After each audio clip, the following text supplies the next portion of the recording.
I find this very interesting that I have to leave Philadelphia to get recognition here today. I'm not sure what that means, but anyway, this is actually a good situation. It's a great opportunity for me to talk about somebody that actually helped me through my career. He's not the only one, but I probably would say he probably had the most initial impact for me. So this story, as short as it's going to be, I could probably talk more about this for an hour or 2 hours because the person that I'm going to describe is a very interesting individual. The characteristics that we're going to talk about today, and I think some of the takeaways that everybody should be thinking about, has to do with mentorship, has to do with differentiation, the body of knowledge, and effective living habits. And as I said, Tom was a thinker, but he was also very interesting. There was never a day that you would go by that there wouldn't be a surprise. So I did say again that he was an interesting person. Oh, excuse me. That's not Tom. He's not the most interesting person, but I'm going to share with you that is Tom. So do we see any similarities between the two? It happened by accident, by the way. Let me just start by saying, as I met Tom in 1986, I had been in the architectural business for about 6-7 years, and Tom came on board and became our business development director at a company up in northeastern Pennsylvania. And I'll mention Bill Long was actually a member of that organization as well. But in any case, Tom came along, and somebody also mentioned about SMPS Philadelphia. Tom was 2 times chapter president in the very beginning. I think he was one of the initial members of the chapter as well. But I will say that Tom has taught me a lot. I don't know if anybody has ever met Tom before, but I've always been close to Tom, especially since we were working together. We left, we got back together working again, and we spent a career together and an enjoyable career. Now, Tom is no longer with us today, but there's still a lot of things that I can go back and point to where I understand that why I do what I do is a result of the things that Tom taught me. Tom was a unique individual. I've already said that. I think he specialized in trying to strategize how to be different, whether it was with his own personal career or whether it was with the businesses that he consulted for. You know, Tom worked for companies, but I think his best experiences was when he actually consulted for people. And that's how I got to know Tom. And there are some unique things about Tom and why he was different. And again, I say he strategized everything that he did. Waking up in the morning, I can't imagine what was going through his mind.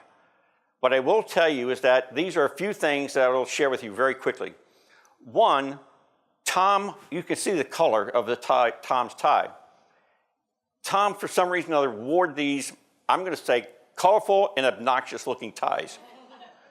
But he did that, and I believe he did it for a specific reason, because he wanted to be different. He wanted people to look at him.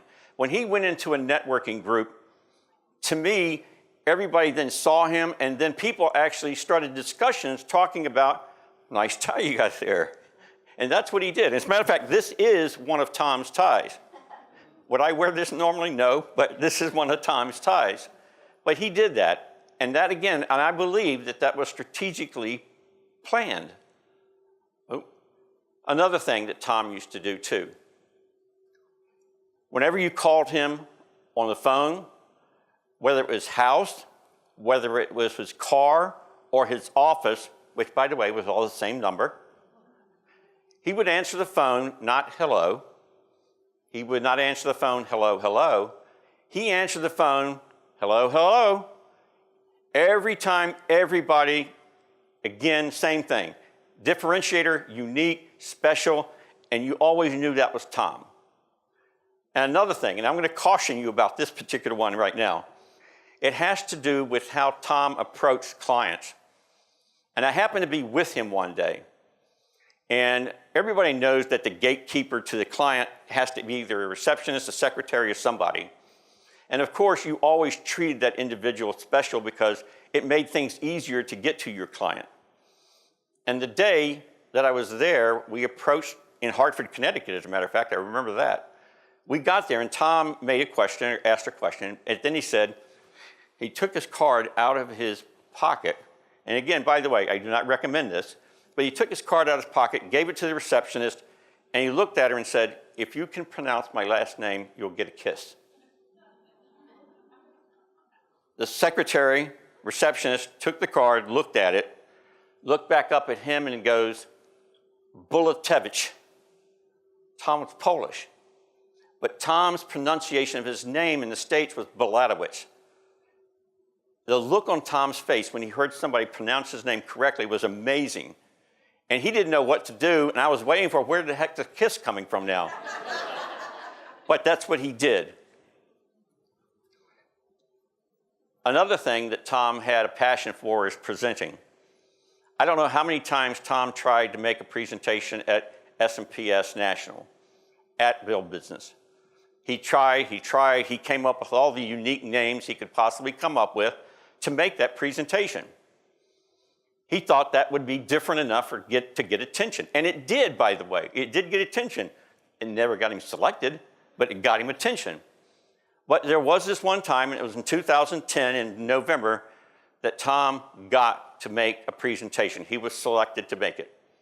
He was excited. I remember him calling me up on the phone, telling me exactly what had happened, and it was just amazing. You had to root for him, cheer for him based on what he had heard. But there was one problem. Tom had already been through 2 bouts of cancer.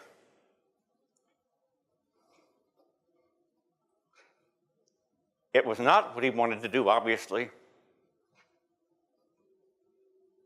He entered into a 3rd bout, and he passed away in January of 2011.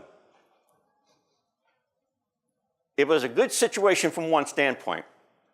We had an opportunity to do something on behalf of Tom. Bill Long and I got into communication with each other, and we talked about, we can make his presentation for him. Why? Because we knew him. We knew what he would do. We knew what he would say, how he would act. And in addition, we also contacted his family that was now down in New Mexico and asked permission to get any plans or programs that he had, presentations, from the family. And they sent them to us. They sent everything to us. And we had an opportunity, oh, I must have gone backwards, sorry. We had an opportunity to do what we felt was the right thing. Included in the presentations we received, one was to the AIA in San Diego or San Francisco. It had to do with living habits that he had prepared before he had passed away. There must have been a dozen at least habits that he had. And looking at it, I'm seeing here going, those are habits that I believe in as well. And I believed in them because he taught me those things. I'm going to share 3 of those with you right now. Always deliver and over-deliver.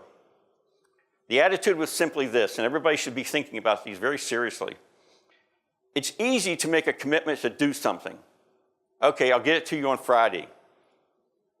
1, you better make sure you deliver it on Friday. But if you want to over-deliver, get it to them on Thursday. You want to make an impression on somebody, you do it ahead of time. The next item is tell the truth. That's not hard, is it? Tom's theory was this. If I tell a lie, 4 years from now, if I run into this person, am I going to remember what lie I told him? And that's how he treated the clients. He said, if I tell the truth all the time, I don't have to worry about that. Big item, tell the truth. And experience on my own, I had an opportunity and I had to come in front of a board of directors to actually probably be called out on something they thought our company had done. And I could have easily made excuses. I could have made all these problems for them and giving them information. But what I ended up doing was taking responsibility, apologized for it, told them that, yes, this is what we did, but we thought it was in your benefit, that would make sense for you. Sorry, we didn't tell you about it. And I'm going to tell you this one thing that meant a lot to me is that 3 days later, within the next 3 days, I had 2 emails, I had a phone call, and then I also had a card sent to me, a written card sent to me that thanked me for how and what I did in how I admitted and went through the process of telling the truth. Be terminally positive. That was in Tom's slide before he found out about cancer. Tom was one of the most positive people that I have ever met. There was never a day that I never saw him encouraging, making you feel good, and he would also bring you down about things that you didn't do. One of the things that I look at and remember about Tom is that he would always used to take my cover letters or my letters, period, that I was writing to clients. He'd go over it, and I can tell you, every one of those letters would come back, and if there was ever a word in there that you could be perceived as being negative, he'd cross it off and change it into something positive. Think about that. How many letters do you write when you have the word no in there or the word problem in there? A great situation came up last week, and I was actually having dinner in Lynchburg, Virginia, as a matter of fact, and the secretary, somebody approached and asked if I need anything else. The waitress did. And I said, thank you. And their answer back to me was, now we got to think about it because it's a Chick-fil-A answer. My pleasure. That's what she said. And I asked her, I said, did you work at Chick-fil-A one time? Because I heard all these stories about that's what they train you to say. If you've never been there, think about it the next time. But the answer was my pleasure. And I said, and I asked her about Chick-fil-A, and she says, nope. She said, my boss heard me one time, and when I came and somebody said, thank me, she said, no problem. And her boss said, you just created a double negative. And she's never used no problem again. And there's one more thing. I refer to this as almost a Tomism. You know, you've heard of Normisms, I'm sure, but this was a Tomism and how he did things. Tom used to deal with people that would come up, and we all do it, by the way. There's not one person I can say in here that doesn't do it. They will go, have a nice day. When you leave somebody or you're saying goodbye, you say, have a nice day. That's the easy thing to do. Tom questioned that. He said, how do you do that? Did somebody give you a nice day? Here, have a nice day. Do you pick it up from Starbucks on the way after you get your coffee? Oh, by the way, here's a nice day. Take it with you. Tom made a point. And by the way, there's a book that was written by Carolyn Webb. And in that book, she made the clear statement about how having a nice day because it starts with you. Tom turned it into this: make a great day, pointing out the fact that it's you that has to make that great day. Only you can make that great day.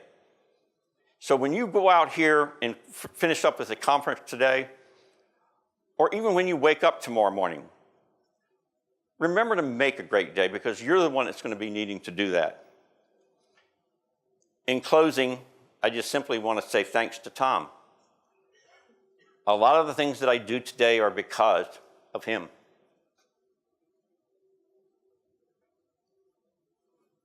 Thank you, Tom. Thank you, everybody.